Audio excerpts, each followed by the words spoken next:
Essa escola, por exemplo, era toda cheia de grade. Uma das coisas mais impressionantes para mim é que as crianças se penduravam na grade, ficavam se balançando. E daí, quando eu cheguei aqui, foi muito engraçado, porque eu, 2 dias, comecei a me incomodar tanto com aquilo. E daí eu mandei tirar as grades. E daí teve gente, óbvio, que os professores de educação física ficaram super bravos, porque daí as crianças começaram a tomar conta da escola. Mas o mais interessante foi que uma menina chegou para mim e falou assim: diretora, a senhora tirou as grades, sabia que a gente não é louco nem bandido para ficar preso? Então eu acho que a escola tem uma mensagem, né, que mesmo que ela não queira, com as atitudes que a gente toma, a gente diz coisas para as crianças, né, e para os jovens. E às vezes sem se dar conta do que você está dizendo.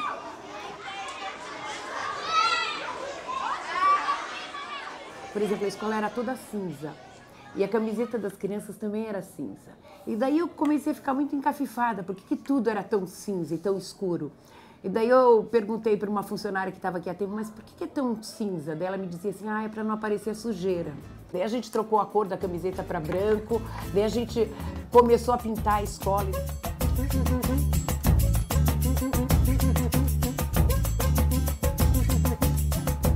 Quando eu cheguei aqui, assim, nessas reuniões, era muito interessante porque os pais vinham. Era muito raro as escolas que os pais vinham quando a gente ia. Mas nessa escola, de certa forma, os pais vinham. E as crianças, eu sentia um interesse deles, eles participavam, eles ficavam interessados. Aí, a partir daí, a gente começou a pensar no conselho de escola participativo de verdade. Então, a gente fazia reuniões em todos os horários para chamar pai. À medida que esses pais vinham, a gente discutia a escola. Óbvio que era um embrião de participação. Quando você propõe que as pessoas adentrem os espaços, você não coordena, você não controla o olhar dela, ela vai ver tudo. E na medida que esses pais começam a olhar para todas essas questões, por exemplo, eles começam a querer entender. O conselho começa a se politizar de verdade.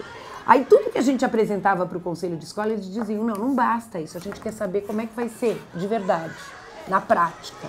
Nesse momento a gente começa a pensar que a gente precisava mudar o projeto da escola, porque se a gente continuasse com aquelas referências exatas, a gente não fazia transformação nenhuma. Daí a gente vai para a radicalidade, de certa forma, de mudar muito.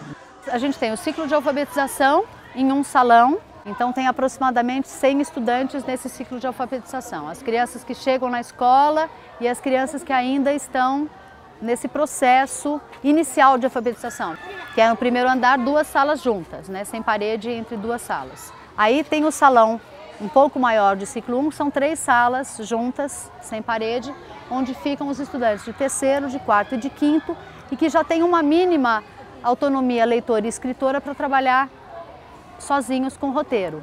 Esses grupos são de 5 ou 6 estudantes, e aí eles ficam nesses grupos menores, inseridos em um grupo maior, depende do momento, 25, 50 ou 75 estudantes. Então, nesse grupo pequeno, os nossos critérios são multisseriados, então a gente procura colocar um estudante de cada etapa, né, não que a série, mas em que roteiro ele está. Mistos, em termos de gênero, né, meninas e meninos. E o outro critério é quem aquele estudante pode ajudar e quem pode ajudar aquele estudante. Cada ano tem uma quantidade de roteiros. Eles têm que cumprir, vamos dizer assim. Eu estou no 5º ano, eu tenho lá 15 roteiros a serem cumpridos. Eu vou escolher desses roteiros como que eu vou organizar meu estudo. Lógico que não é sozinho, porque as crianças também têm um dia na semana que eles têm tutoria. Então, cada estudante está fazendo o roteiro que ele tem condições de fazer, mesmo que ele esteja, sei lá, no 5º ano, ele pode estar fazendo um roteiro de 2º, de 3º, de 4º, dependendo da necessidade dele.